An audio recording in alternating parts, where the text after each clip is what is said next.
Sir college பசங்களை எடுத்துகிட்டு வந்து ஸ்டாலின் அவர் வீட்டாண்ட எடுத்துன்னு வந்து விடுவேன்றாங்க. ஃபஸ்ட்டு இவங்க ஒரு 41 பேர் வீட்டுக்கு போக சொல்லுங்கள். கரூர் இப்போ ஒரு ப்ராப்ளம் நடந்தது பார்த்தீங்களா, அவரோட பொதுக்கூட்டத்தில் 41 பேர் இறந்தாங்க. அவங்க வீட்டாண்ட ஃபஸ்ட்டு இவர் போனாராம்மா? இன்றைக்கி இவர் பேசுகிறாரு, இவ்வளோ நாள் எங்கே போயிருந்தார்? கேஸ் போட்டுற போகிறாங்க அப்படின்னு சொல்லிட்டு ஒளிஞ்சு நின்றவர் தானே. இன்றைக்கி வந்து வெளியே வந்து பேசுகிறாங்க. ஃபஸ்ட்டு காலேஜ் பசங்க சொல்கிறாங்க தெரியுங்களா, காலேஜ் பசங்களுக்கு வந்து இவங்க வன்முறையை தான் கொடுக்குறாங்களே தவிர நல்ல ஒரு ஆட்சியை வந்து இவங்க கொடுக்கணுன்ற எண்ணம் கிடையாது. இவங்க ஃபஸ்ட்டு இவங்க கட்சியோட கொள்கையே அவங்க உறுப்பினர்களுக்கு அந்த கொள்கையை பற்றி தெரியாது. அதனால் எப்போ பாரு பெரியார்னார். இவர் பெரியாரோட கொள்கையும் இவர் ஃபாலோ பண்ணவே இல்லை. இவர் வந்து ஃபுல்லாக வந்து மேக்கப் பண்ணின்னு சினிமாவில் நடிக்கிற மாதிரி நடிச்சிட்டு போகணும்னு நினைக்கிறாரு. கூட இவங்களாம் சேர்ந்து பண்ணிட்டு இருக்காங்க.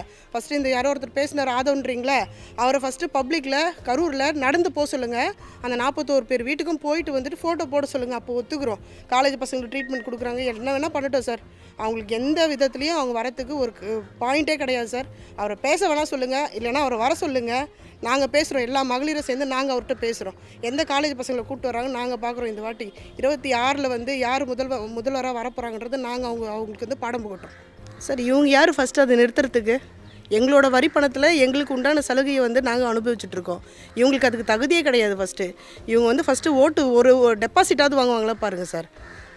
திமுக வந்து நல்லாவே பண்ணிகிட்ருக்கு, முதல்வர் வந்து நல்லாவே பண்ணிகிட்ருக்காங்க. எங்களுக்கு உண்டான உரிமையை தான் எங்களுக்கு கொடுத்துட்டுருக்காரு. ஒரு பெத்த தகப்பனாகவும் சகோதரனாகவும் எங்களுக்கு ஒரு 1000 ரூபாய் கொடுத்துட்டுருக்காரு. நாங்கள் அதை வந்து ரொம்ப நல்ல விதமாக யூஸ் பண்ணிகிட்ருக்கோம். ஒரு எமர்ஜென்சினா எங்களோட ஜஸ்ட் ஒரு பூ வாங்குறதுக்கோ ஒரு கோவில் போகிறதுக்கோ கூட நாங்கள் அந்த பணத்தை யூஸ் பண்ணுறோம். பெற்றவங்ககிட்டயோ வீட்டுக்கார்ட்டையோ அந்த நேரத்தில் ஃபோன் பண்ணி கேட்டுட்ருக்க அவசியம் கிடையாது. இவங்க அதை சொல்கிறதுக்கு இவங்களுக்கு தகுதியே கிடையாது. இவங்க ஆட்சிக்கு வந்தான்றாங்களா, ஃபஸ்ட்டு இவங்க டெபாசிட் வாங்க சொல்லுங்கள், அதுக்கப்புறம் அவங்க ஆட்சிக்கு வரதோ அதை பற்றி பேசிக்கலாம். இவங்களுக்கு அதை பற்றி பேசுறதுக்கு ஒரு கடுகளை கூட தகுதியே கிடையாது. அவங்க பேசவே கூடாது. அவங்க வேலையை பார்த்துட்டு அவங்க வாய் முடின்னு இருக்க சொல்லுங்கள், அதை நாங்கள் பார்த்துக்குறோம். பெண்கள் நாங்கள் வந்து எங்களுக்கு 1000 ரூபாய் உரிமை தொகை கொடுக்குறாங்க, அதை நாங்கள் நல்ல விதமாக உபயோகப்படுத்திட்டு இருக்கோம். அதை தடங்கள் இல்லாமல் எங்களுக்கு வந்துட்டுருக்கு. ஃபஸ்ட்டு இவங்க கட்சியில் இருக்கிறவங்களும் ஃபஸ்ட்டு வாங்காமல் எங்களுக்கு இது வேணாம் சொல்லிட்டு எழுதி கொடுத்துட்டு வர சொல்லுங்கள்.